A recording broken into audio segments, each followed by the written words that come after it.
और बात करते हैं एक्टिव पैसिव वॉइस के बारे में। देखो सबसे पहले समझते हैं कि एक्टिव पैसिव होता क्या है। अगर मैं ये कहती हूं कि मैं, अच्छा पहले इंक बदल ले, मैं आपको पढ़ाती हूं। मुझे समझ नहीं आ रहा है कि इस क्लास में आपको मेरी आवाज ज्यादा आ रही है या मेरे पड़ोसी की। मैं आपको पढ़ाती हूं, ये एक वाक्य हो गया जो कि मेरे पॉइंट ऑफ व्यू से बोला जा रहा है। पॉइंट ऑफ व्यू यानी कि मैं अपनी तरफ से ये बात आपको बता रही हूं। लेकिन दुनिया में किसी ने बहुत सही कहा है कि हर बात के और हर सिक्के के दो पहलू होते हैं। जैसे मैंने तो बता दिया कि मैं आपको पढ़ाती हूं, तो यार सामने से मेरे जो इतने अमेजिंग स्टूडेंट्स हैं, इनका भी तो एक पॉइंट ऑफ व्यू होगा, इनका भी तो एक नजरिया होगा। इनके नजरिए से अगर यही बात हम देखें यहां पर, तो कहा जाएगा कि आपको पढ़ाया जाता है मेरे द्वारा। राइट, करेक्ट एवरीवन, है ना। अब भैया अब कौन हो गया चीफ गेस्ट? यहां पर आप चीफ गेस्ट हो गए। अभी तक कौन चीफ गेस्ट था? मैं चीफ गेस्ट बन रही थी, पर ऐसे अच्छा थोड़ी लगता है। आप ही लोगों के लिए तो सेशन होता है। तो अब एक बात, hi Achyut, welcome to the session. Hi Jain, long time buddy, welcome to the class. जो भी मेरे दोस्त हैं, मैं देख रही हूँ लाइव और लाइक बिल्कुल भी बराबर नहीं है। अभी तक शेयर सब्सक्राइब नहीं हुआ है, एनर्जी की कमी महसूस हो रही है। बिल्कुल समझ लो कि इस सेशन में एकदम टू द पॉइंट आपको एक्टिव पैसिव में नंबर ले आने में कभी दिक्कत नहीं होगी। कई ऐसे एग्जाम होते हैं जहां पर सीधा एक्टिव पैसिव पर आधारित सवाल आ जाते हैं, तो वो भी आप सॉल्व कर ले जाएंगे। ठीक है, ओके, तो इसमें तो हंसने की बात नहीं है। बहरहाल चलिए, तो एक्टिव पैसिव वॉइस का पहला फंडा आपको समझ में आ गया कि भाई होता क्या है एक्टिव पैसिव वॉइस। एक बार बताया जाता है कर्ता यानी कि डूअर के पॉइंट ऑफ व्यू से, और दूसरी बार बताया जाता है जिसके ऊपर एक्शन हो रहा है उसके पॉइंट ऑफ व्यू से। ठीक है, ये दो बातें हुई। अब यहां पर एक्टिव पैसिव समझने के लिए पहले आपको समझना पड़ेगा इन तीन चीजों को बहुत ध्यान से, जो कि हम पहले भी आपको बता चुके हैं, सब्जेक्ट, वर्ब और ऑब्जेक्ट। सब्जेक्ट कौन होता है ये तो माइक लगाने के बाद ही बता पाएंगे। माइक गिर गया, बताओ कैसे चलेगा। ठीक है, तो सब्जेक्ट हो जाता है भैया डूअर ऑफ एक्शन, जो कि काम को करता है। ठीक है, जो कि काम को परफॉर्म कर रहा है। ओके, नेक्स्ट वर्ब क्या होता है? एक्शन होता है हमारे सामने। और ऑब्जेक्ट कौन होता है? जिसके ऊपर एक्शन होता है, यानी कि आप कह सकते हैं receiver of action. Correct, receiver of action बोल सकते हैं आप इन्हें। क्लियर है सबको? इतना समझ में आ गया है ना? ठीक है, ऑलराइट। नाउ ये तीन चीजें आपने देख ली यहां पर। अब आपको हम लेकर के चलते हैं धीरे धीरे थोड़ा सा एक्टिव पैसिव की तरफ। तो सबसे पहला जो आपको रूल समझना होगा एक्टिव पैसिव में, कि जब कोई सेंटेंस एक्टिव में लिखा होता है तो उसका फॉर्मूला आपको याद होगा। सेंटेंस कैसे बनाते हैं बेटा? Simple sentence, subject, verb, object. ठीक है, लेकिन जब हम किसी सेंटेंस को पैसिव बनाना चाहते हैं तो जो सबसे पहली चीज होती है, the first thing that happens is कि आपका ऑब्जेक्ट आपका सब्जेक्ट बन जाता है, यानी कि ऑब्जेक्ट यहां पर आ जाता है, आपका वर्ब का तीसरा रूप लग जाता है। ठीक है, गिवन सेंटेंस में कुछ भी हो, गिवन सेंटेंस में, एक्टिव सेंटेंस में कोई सा भी लगा हो, वर्ब का तीसरा रूप पैसिव फॉर्म में लगता है। ठीक है, और यहां पर अब वापस से आ जाता है आपका सब्जेक्ट। ठीक है, कभी कभी कुछ ऐसे सेंटेंसेस होते हैं जहां पर सब्जेक्ट को लगाने की बिल्कुल जरूरत नहीं पड़ती है एंड में, और कभी कभी होता है कि आपको सेंटेंस में सब्जेक्ट लगाना पड़ता है। ठीक है, सभी लोग ध्यान दीजिए, यहां पर बातें बंद कर दीजिए आपस में। ठीक, तो एक तो आपने ये चीज देख ली। अब थोड़े से एग्जाम्पल्स लेकर के देखते हैं यहां पर हम। जैसे अगर मान लीजिए, अच्छा एक और कंफ्यूजन जो होती है, तो जैसे हम सभी लोग जानते हैं कि he, she, I, you, we, they, कुछ बच रहा है अभी भी, इट। ठीक है, he, she, I, you, we, they, it, ये इतना मुझे याद आ रहा है। इस तरीके के शब्दों को आप लोग किस नाम से जानते हैं अंग्रेजी में? इंग्लिश ग्रामर में ये शब्दों को हम किस नाम से जानते हैं? तो जब आप ये सब देखते हैं तो आप जानते हैं कि यहां पर कुछ प्रोनाउंस लिखी हुई हैं। ठीक है। अब ये वाला जो प्रोनाउन होता है, जितने ये वर्ड्स लिखे हैं इनको बोलते हैं सब्जेक्टिव प्रोनाउन। इनको क्या बोलते हैं? Subjective pronoun. देखो ज्यादा ग्रामर नहीं करना चाहते हैं लेकिन काम आएगा लाइफ में आपको, तो आप समझिएगा सब्जेक्टिव प्रोनाउन जो होता है वो क्या करता है, एक सेंटेंस के अंदर सब्जेक्ट का रोल प्ले करता है। For example, he likes coffee, ठीक है, ही लाइक्स कॉफी, ये हमने यहां पर एक सेंटेंस बनाया। यहां पर आप देख सकते हैं कि ही को एक सब्जेक्ट का रोल दिया गया है। क्या भैया हम कभी भी अंग्रेजी में ये बोल सकते हैं his likes coffee? His likes coffee क्या आप कभी भी कह सकते हैं? तुरंत ये सेंटेंस गलत हो जाएगा। क्यों गलत हो जाएगा? क्योंकि जब तुम्हें सब्जेक्ट की जगह पर लगाना है एक मेल के लिए प्रोनाउन तो तुम कहते हो ही, ठीक है। अब अगर मुझे ऑब्जेक्ट की जगह पर लगाना है, यानी रिसीवर ऑफ एक्शन की जगह पर प्रोनाउन को लगाना है, तो मैं क्या करूंगी? तब मैं अपने ऑब्जेक्टिव प्रोनाउंस को एक्शन में ले आऊंगी। तो ही को जब हम एक ऑब्जेक्ट बनाते हैं तब वह बन जाता है हिम, शी बन जाती है हर, आई बन जाता है मी, यू रहेगा यू, क्योंकि you are awesome, I like you. Subject भी बन सकता है, ऑब्जेक्ट भी बन सकता है। वी का बन जाता है अस, दे का बन जाता है देम, और इट रिमेन्स इट। अभी हमने आपको समझाया था ना कि जब भी आप एक्टिव को पैसिव में कन्वर्ट करते हैं तो आपका ऑब्जेक्ट सब्जेक्ट बन जाता है और आपका सब्जेक्ट ऑब्जेक्ट की जगह चला जाता है। तो आप प्रोनाउन में कंफ्यूज मत होइएगा, ठीक है। चलिए जरा इसको क्लियर करते हैं अब यहां पर, और एक छोटा सा एग्जाम्पल लेते हैं going by the tenses. Active passive के लिए टेंस को समझना जरूरी है। यहां पर बेटा कभी कभी मान लीजिए हम एक सेंटेंस बनाते हैं कि शी टीचेस मी। बहुत ही सिंपल सा सेंटेंस है, सब्जेक्ट वर्ब का ईएस वाला फॉर्म लगा है और ऑब्जेक्ट वह पढ़ाती है मुझे। ये एक्शन करने वाला, इसके ऊपर एक्शन हो रहा है और ये तुम्हारा एक्शन हो गया है। अब अगर इसे हमें कन्वर्ट करना है तो सबसे पहला ट्रिक आपको क्या बताया था? मैंने आपको सबसे पहला बताया था कि भैया ये भाई साहब जो हैं ये आपके क्या बन जाएंगे? सब्जेक्ट बनेंगे। तो मी ऑब्जेक्टिव प्रोनाउन है दोस्तों, मी क्या है? ऑब्जेक्टिव प्रोनाउन है। इसको सब्जेक्ट बनाएंगे तो दिस विल बिकम आई। यह क्या बन गया बेटा? आई बन गया। एंड शी क्या बन जाएगा? ऑब्जेक्ट बना रहे हो तो शी का ऑब्जेक्टिव याद करो सब लोग, हर था, ठीक है। और हमने क्या कहा था? हमने कहा था कि वर्ब का तीसरा रूप लगता है, तो टीच का तीसरा रूप होता है टॉट। टीच का तीसरा रूप क्या हो जाएगा? ठीक है,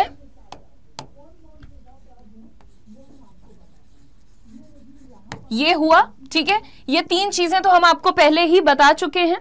अब एक और बात याद रखना कि अगर तुम्हारा सिंपल प्रेजेंट टेंस का ये स्ट्रक्चर होता है V1 या फिर ES और S वाला प्लस ऑब्जेक्ट, तो जब तुम इसको पैसिव बनाओगे तब ये क्या बन जाएगा कि एक तो तुम्हारा ऑब्जेक्ट सब्जेक्ट बनेगा, सब्जेक्ट ऑब्जेक्ट बनेगा, ये सब बातें याद रखना।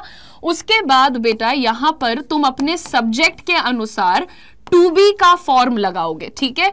टू बी का फॉर्म, अब तुम्हारा सब्जेक्ट आई है, आई टू बी का कौन सा रूप लेता है? हमेशा एम लेता है। सो आई एम टॉट, और एक वर्ड और रहेगा जो कि हमें इसमें जोड़ना होगा, आई एम वर्ब का तीसरा रूप टॉट, एंड देन वी से bye her, I am taught by हर। ये हो गया आपके सिंपल प्रेजेंट का कन्वर्जन। क्या समझा आपने? कि सबसे पहले ऑब्जेक्ट को सब्जेक्ट बना दो, सब्जेक्ट को ऑब्जेक्ट बना दो, कूल है।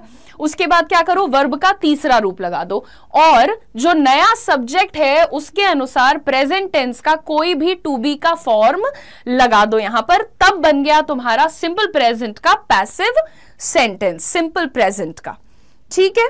चलो जी, बहुत अच्छा। अब अगर यहीं पर मैं बात करूं आपसे प्रेजेंट कॉन्टिन्यूअस की, प्रेजेंट कॉन्टिन्यूअस कुछ दिन पहले ही पढ़ाया था आप लोगों को, ठीक है। अब प्रेजेंट कॉन्टिन्यूअस का सेंटेंस कैसे बनता है? सब्जेक्ट होता है, इज, एम, आर में से कुछ एक होता है, फिर V1 में ING लगाया जाता है, और फिर हमारे पास ऑब्जेक्ट होता है, ठीक है। तो अब यहां पर हम जब इसे कन्वर्ट करेंगे तो हमारे पास कौन सा स्ट्रक्चर आ जाएगा? सबसे पहले सबसे पहले याद रखना कि जब भी तुम आईएनजी का रूप एक एक्टिव सेंटेंस में देखोगे तो इसके अंदर ऐड होता है एक शब्द बीइंग। ठीक है, ठीक है। वर्ब का कौन सा रूप लगेगा सबको सिखा चुके हैं, तीसरा ही लगेगा। ऑब्जेक्ट यहां आ जाएगा जो कि तुम्हारा न्यू सब्जेक्ट है, जो कि तुम्हारा न्यू सब्जेक्ट है। इसमें से जो लगा था वो उसके हिसाब से तय हो जाएगा, नए सब्जेक्ट के अनुसार से यहां पर आप टू बी का फॉर्म लगाएंगे और यहां पर आ जाएगा आपका पुराना वाला सब्जेक्ट, वो तुम्हारा न्यू ऑब्जेक्ट बनेगा। एग्जाम्पल लेकर के देख लेते हैं यहां पर एक बार। ठीक है, इसको हटाते हैं और एक बार एक एग्जाम्पल लेते हैं। लेटर से हमारे पास इस वक्त दो लोग हैं, प्रियंका और रूपाली। अगर मैं कहती हूं कि प्रियंका इज डिस्टर्बिंग रूपाली, सिर्फ एक एग्जाम्पल है, कोई भी दिल पर नहीं लेगा। ठीक है, तो भाई एक्शन कौन कर रहा था अभी तक? ये मेरा पुराना सब्जेक्ट है, ये मेरा पुराना ऑब्जेक्ट है। इसको जब मैं नया सेंटेंस बनाऊंगी पैसिव का तो क्या करूंगी, सबसे पहले रूपाली यहां आ जाएंगी। रूपाली आ गई भाई यहां पर, ये मेरी नई सब्जेक्ट है। ठीक है, अब रूपाली के लिए प्रेजेंट टेंस में एम जाएगा, आर जाएगा? नहीं जाएगा, क्योंकि आर प्लूरल में जाता है, एम सिर्फ आई के साथ जाता है। तो रूपाली के लिए इज सूटेबल है। रूपाली इज, और कौन सा नया वर्ड बताया था आईएनजी देखते ही, इज बीइंग डिस्टर्ब्ड। वर्ब का तीसरा फॉर्म ही रहेगा, तो डिस्टर्ब का तीसरा फॉर्म आपको दिख रहा है यहां पर। और आपका नया कौन है भैया ऑब्जेक्ट? प्रियंका है। और कौन सा एक स्पेशल वर्ड होता है के द्वारा? बाय प्रियंका। क्लियर है सबको? बहुत ही अच्छे आंसर्स दिख रहे हैं, बहुत ही अच्छे आंसर्स दिख रहे हैं। समझ में आ रहा है ना सब लोगों को? बिल्कुल क्लियर है ना? अभी तक दो टेंसेस आपको समझ में आ चुके होंगे। ठीक है, चलिए तो अब हमारे पास जो नेक्स्ट क्या कहते हैं कैटेगरी आ जाती है टेंस की, that is has, have, had वाली आ जाती है। परफेक्ट में कैसे बनाते हैं भैया हम लोग? परफेक्ट में सबसे पहले देखो, चलो मुझे पहले एक बात बताओ कि जब भी हम लोग हैज, हैव या हैड वाली कैटेगरी डिस्कस करते हैं टेंस में, तो ये क्या नाम से जाने जाते हैं?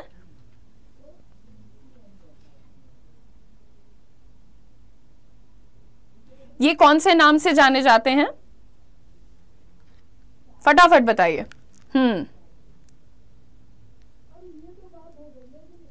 बाप रे, सो मच ऑफ डिस्टर्बेंस।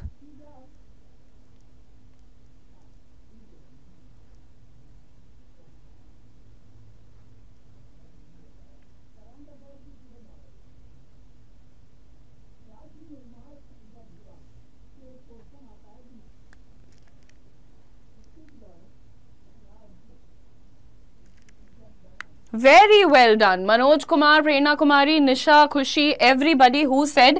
भैया देखो, जब तुम प्रेजेंट परफेक्ट की बात करते हो, फ्यूचर परफेक्ट की बात करते हो, तो तुम्हें हैज और हैव देखने को मिलता है, और जब तुम पास्ट परफेक्ट की बात करते हो तो तुम्हें हैड देखने को मिलता है। बहुत ही अच्छे आंसर्स हैं। जी हाँ, यहां पर आप तीनों देख सकते हो, कोई दिक्कत नहीं है उसमें। ठीक है, अब अगर हम आपके सामने एक सिंपल सा सेंटेंस लिख देते हैं कि नितेश हैज challenged श्रेया। ठीक है, नितेश हैज चैलेंज्ड श्रेया। तो ये क्या दिख रहा है बेटा हमें सबसे पहले कि ये एक प्रेजेंट परफेक्ट का सेंटेंस है। ये हम आपको सिखा चुके हैं। इसकी हिंदी क्या होती है? नितेश श्रेया को चैलेंज कर चुका है। ठीक है, अब इसको अगर मुझे तुम्हें पैसिव में लिख करके देना है तो मैं कैसे लिखूंगी? बस एक चीज याद रखना, हैज, हैव, हैड जब देखोगे तो सबसे पहले क्या ढूंढोगे भैया? सबसे पहले ढूंढोगे अपना वर्ड बीन। ठीक है, हैज, हैव, हैड का एक्टिव सेंटेंस है, उसको पैसिव बनाना है, तो वहां पर फटाफट से आप क्या लगाएंगे? आप लगा देंगे been. Nitesh has challenged Shreya. अब बचा हुआ काम करते हैं, श्रेया को अपना नया सब्जेक्ट बनाएंगे। श्रेया हैज बीन, और चैलेंज्ड का तीसरा रूप भी चैलेंज्ड रहेगा बाय, हमारा नया ऑब्जेक्ट कौन रहेगा? नितेश रहेंगे। इतना सिंपल होता है ये कन्वर्जन। क्या सबको क्लियर है? देखो एक्टिव पैसिव के कुछ स्पेसिफिक कंडीशंस भी होते हैं, यानी सरप्राइज्ड, एस्टोनिश्ड एटसेट्रा वर्ड्स के साथ बाय नहीं लगता है, एट लगता है, कुछ वर्ड्स के साथ विद लगता है, वो डिफरेंट है, तो उसको हम डिफरेंट सेशन में करेंगे, लेकिन अभी बेसिक्स क्लियर कर लो एकदम, ठीक है? बहुत ही जबरदस्त, बहुत ही जबरदस्त। तो मुझे लगता है कि बेसिक आप लोगों ने काफी हद तक ग्रास्प कर लिया है। तो एक बार आपको यहां पर टेंस वाइज हम दिखा भी देते हैं। एक तो याद रखना कि एक्टिव से पैसिव बनाते समय ऑब्जेक्ट को सब्जेक्ट बनाते हैं, सब्जेक्ट को ऑब्जेक्ट बनाते हैं, और ऑब्जेक्ट के पहले ज्यादातर यानी प्रायः ज्यादातर ऑब्जेक्ट के पहले कौन सा स्पेशल वर्ड आता है? बाय, के द्वारा आ जाता है बाय, ठीक है?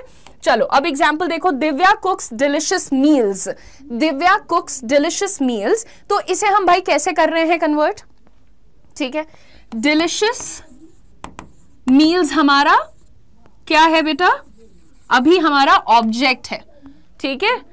डिलिशियस मील्स हमारा ऑब्जेक्ट है, हमने सबसे पहले उसको क्या बना दिया है?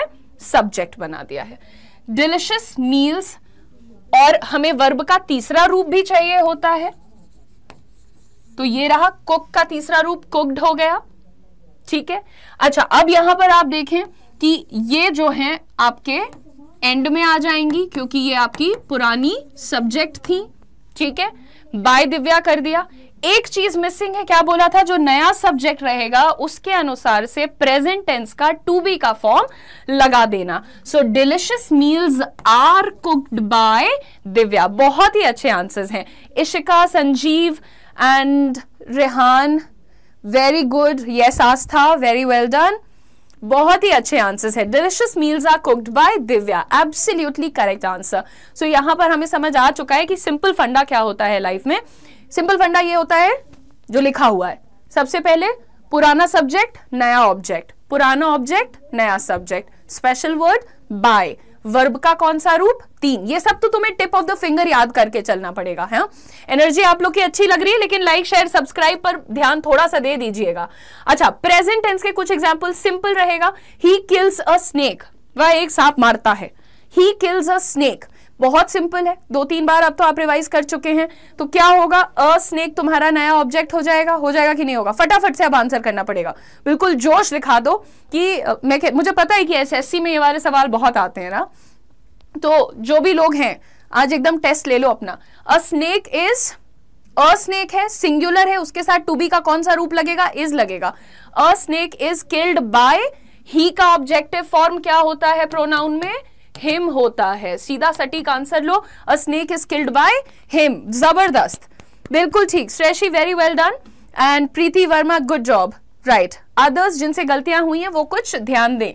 नेक्स्ट देखो, कॉन्टिन्यूअस भी बता दिया है। जैसे ही तुम V1 + ING देखोगे, माइक को क्या हो गया है ये मुझे डॉक्टर साहब ही बता पाएंगे। 3 दफा गिर चुका है माइक, 3 नहीं शायद 2, मैं थोड़ा सा एग्जैजरेट कर दिया। अच्छा, वर्ब के पहले रूप में जब हम लोग ING देखेंगे किसी सेंटेंस में, तो फटाफट से बताओ कौन सा वर्ड सिखाया था? कौन सा वर्ड सिखाया था? जबरदस्त जी। अक्षय, चंदन कुमार यादव, बहुत अच्छे। डॉक्टर चांदनी, गुड इवनिंग, राइट। निशा, वेरी वेल डन। अंकुर, बहुत अच्छे। भाई ये भी बता दो, अब सब लोग बता दो क्या बताया था। वर्ब का ING रूप देखते ही जो वर्ड तुम्हें तुरंत याद आना चाहिए लाइफ में आगे से, वो है बीइंग। बीइंग, BEING, बीइंग बोलेंगे, राइट। यस किरण, एब्सोल्युटली करेक्ट। निशा, आशी, इशिका, प्रियंका, बहुत जबरदस्त। तो हमारा सेंटेंस आ गया है, he is killing a snake. तो तुरंत क्या हो जाएगा? पहले तो स्नेक तुम्हारा अ स्नेक इज बीइंग, वर्ब का तीसरा रूप लगाइए उदिशा, किल्ड बाय, ही का ऑब्जेक्टिव रूप लगा देंगे बेटा him. A snake is being killed by him. बहुत ही शानदार आंसर्स हैं, ठीक है। परफेक्ट का देख लेते हैं एक बार एग्जांपल। यहां पर हम लोग परफेक्ट क्या कहता है? He has killed a snake. Has, have, had देखते ही कौन सा मैजिक वर्ड याद आ जाएगा आज के बाद आप लोगों को? बीन। अच्छा, बीन याद आ जाएगा। तो हम ये कहां स्पोकन में यूज करते हैं मैम? तो देखो क्या होगा, मम्मी कहेंगी कि किसी का नाम नहीं समझ आ रहा मुझे, नाम किसका लूं मैं? थोड़ा शैतानी वाला एग्जाम्पल है। चलिए हम नाम लेंगे यहां पर अंकुर भाई का, ठीक है। मम्मी ने बोला कि आई स्लैप्ड अंकुर, ठीक है, आई स्लैप्ड अंकुर, ठीक है। अब ये सिंपल पास्ट का है, सिंपल पास्ट का है। अब यहां पर ट्विस्ट आ चुका है, सिंपल पास्ट में कैसे करोगे इसको चेंज। दो बातें तो बिल्कुल क्लियर हैं कि ये जो है आई सब्जेक्ट, ये तुम्हारा ऑब्जेक्ट बन जाएंगे, तो आई क्या बनता है, ठीक है, राइट। तो इसको अब आप अंकुर को यहां ले आएंगे सब्जेक्ट बनाने के लिए, बिल्कुल सीधा है ना। तो इस बात को अंकुर की तरफ से कैसे बताया जा सकता है कि अंकुर को सेंटर में ले आना है तुम्हें, राइट। कैसे बताओगे, बहुत ही सिंपल है। जैसे हम सिंपल प्रेजेंट में टू बी का रूप प्रेजेंट के हिसाब से डिसाइड करते हैं, वैसे ही हम सिंपल पास्ट में टू बी का रूप पास्ट के हिसाब से डिसाइड कर लेंगे। तो सबसे पहले अंकुर भाई यहां आ गए, माफ करिएगा अंकुर सिर्फ एक एग्जाम्पल है बेटा। अंकुर वॉज स्लैप्ड, और हमारा स्पेशल वर्ड के लिए जगह बनाना पड़ेगा, so we are gonna say Ankur was slapped by me, ठीक है। एक तरीका होता है आई स्लैप्ड अंकुर, दूसरा तरीका होता है अंकुर वॉज स्लैप्ड बाय मी, मेरे द्वारा ये काम किया गया था। अच्छा, क्यों यूज करते हैं हम लोग ज्यादातर पैसिव? पैसिव का यूज ज्यादातर इसलिए होता है जब हमें थोड़ा फॉर्मल, पोलाइट, सॉफ्ट साउंड करना होता है तब, ठीक है। तो I wrote the book was written by me. एक होता है बहुत ही बोल्ड साउंड करना, बहुत अग्रेसिव साउंड करना, करेक्ट ना। लेकिन एक होता है थोड़ा सा, अरे भाई भगवान राम जी कहाँ हैं, तीसरी बार, अभी तो पूरा 1 मिनट बचा है क्लास में, बहरहाल। एक होता है थोड़ा सा जेंटल होकर के बात को बोलना, ज्यादा अग्रेसिव और उग्र साउंड ना करना, तो उस केस में हम कहते हैं The book was written by me, Ankur was slapped by me, right? काफी ज्यादा यहाँ पर हम लोगों ने अंकुर को नाम ले लेकर के बता दिया है। तो अच्छा, he has killed a snake has been killed by me, और past tense में भी कुछ इसी तरीके के simple examples, he killed a snake, a snake was killed by him, सबको क्लियर है ना। अच्छा, कॉन्टिन्यूअस में क्या हो जाएगा, he was killing a snake, continuous ING देखते ही कौन सा वर्ड सामने आएगा, बीइंग सामने आएगा। कौन सा वर्ड आएगा, बीइंग आएगा, जी हाँ।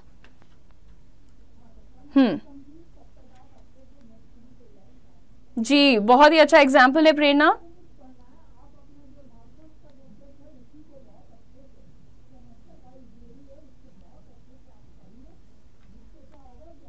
A snake was being killed, ठीक है।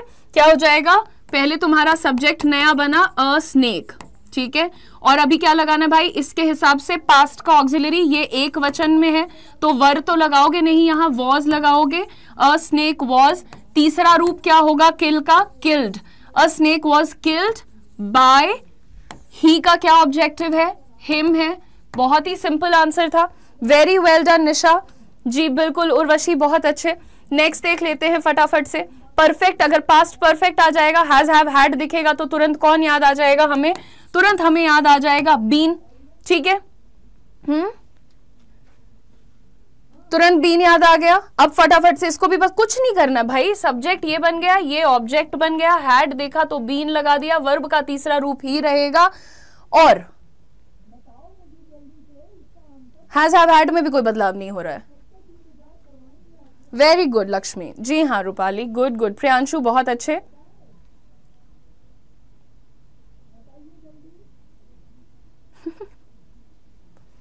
Absolutely, very good Ishika Jain. So Jain, okay. So a snake had been killed by him. As simple as that. ठीक है। Future tense simple. He will kill a snake. Now what do you do in this case? इस case में क्या करेंगे दोस्त? कुछ नहीं करना है। सबसे पहले will देखोगे, shall देखोगे, अरे खैर, विल शैल देखोगे तो आपको कौन सा मैजिक वर्ड याद आना चाहिए, बी याद आना चाहिए, ठीक है। वर्ब का तीसरा रूप ही रहेगा पैसिव में हमेशा, ये तो कभी भूलना ही नहीं आप लोग, ठीक है जी हाँ। सब्सक्राइब, लाइक, शेयर, ये 2-3 काम आप लोग कर लिया करिए, नियमित आपको ऐसी क्लासेस मिलती हैं। अच्छा देखो, ऐसा जरूर हो सकता है, ऐसा जरूर हो सकता है कि एक दिन में टू मच थ्योरी हो जाए और आपके सर पे भार बढ़ जाए, लेकिन अगर आप शांति से, जो शुरुआत में बिल्कुल 3 ट्रिक्स बताई थी, हर टेंस में वही फॉलो किया है, एक एक वर्ड बदला है, हर टेंस में वही ट्रिक्स फॉलो हुई हैं, एक एक वर्ड बदला है, थोड़ा सा वक्त देंगे, you are going to nail it, ठीक है जी, जबरदस्त। So he will kill a snake, he will kill a snake को हम कैसे लिखेंगे अब?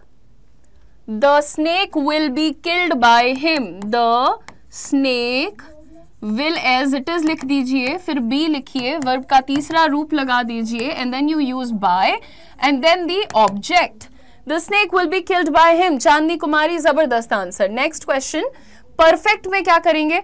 ही विल हैव दिख रहा है, ही विल हैव दिख रहा है, हैव देखते ही कौन सा वर्ड हमको याद आ रहा है भैया? हमें हैज, हैव, हैड देखते ही मैडम याद आता है बीन, तो यहां पर हम क्या कर देंगे? The snake will have been, ठीक है, will have as it is लिखो, विल को एज इट इज लिखो, will have been killed by him, ठीक है। सबसे पहले बताया था ना कि हैज, हैव, हैड देखते ही बीन याद करोगे, बस विल के केस में बताया है कि विल देखते ही बी को याद कर लेना, प्रिटी सिंपल है ना, और कुछ नहीं करना है। सुपर फास्ट स्पीड में यही वाला वीडियो 1-2 बार और देख लेना, ठीक है, कोई टेंशन नहीं है आपके लिए। अच्छा, यहां पर लास्ट क्वेश्चन है जो कि आपको आंसर करना है और उसके बाद एक होमवर्क क्वेश्चन दे दूंगी आपको, ठीक है। पास्ट परफेक्ट कॉन्टिन्यूअस का पैसिव नहीं बनता है, पहले तो ये याद कर लेना, पास्ट परफेक्ट कॉन्टिन्यूअस का पैसिव नहीं बनता है, रट लेना इस बात को, ठीक है। अच्छा, the chef is preparing a delicious meal, चारों ऑप्शंस में से कौन सा करेक्ट आंसर है? मॉडल वर्ब्स का वीडियो ले आइए जरूर दोस्त, बिल्कुल।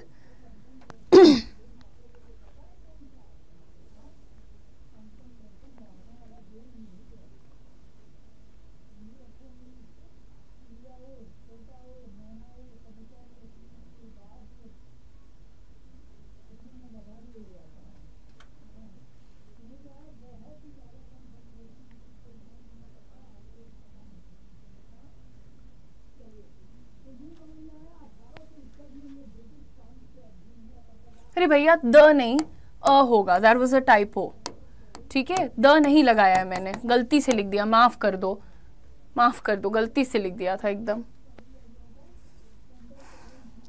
The chef is preparing a delicious meal, सबसे पहले टेंस पहचानेंगे, इज प्रिपेयरिंग यानी कि इज VING यानी कि प्रेजेंट कॉन्टिन्यूअस है, प्रेजेंट कॉन्टिन्यूअस, सबसे पहले ING देख करके हमें क्या ढूंढना है? बीइंग ढूंढना है, बीइंग यहां पर भी दिख रहा है हमें, और a delicious meal is preparing, was prepared, will prepared कहीं है ही नहीं, being.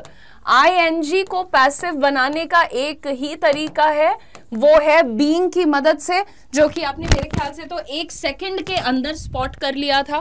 That is the kind of clarity जो आपको किसी भी एक टॉपिक में होनी चाहिए। हो सकता है कि मेरे कुछ मित्रों को परेशानी हो रही हो एक बार में समझने में, आप दोबारा इस वीडियो को वक्त दीजिएगा। वैसे तो आई थिंक काफी सिंपल टॉपिक होता है, आप फटाफट से समझ सकते हैं, और ऐसे कई सारे क्लासेस आप लोग के लिए आते रहेंगे।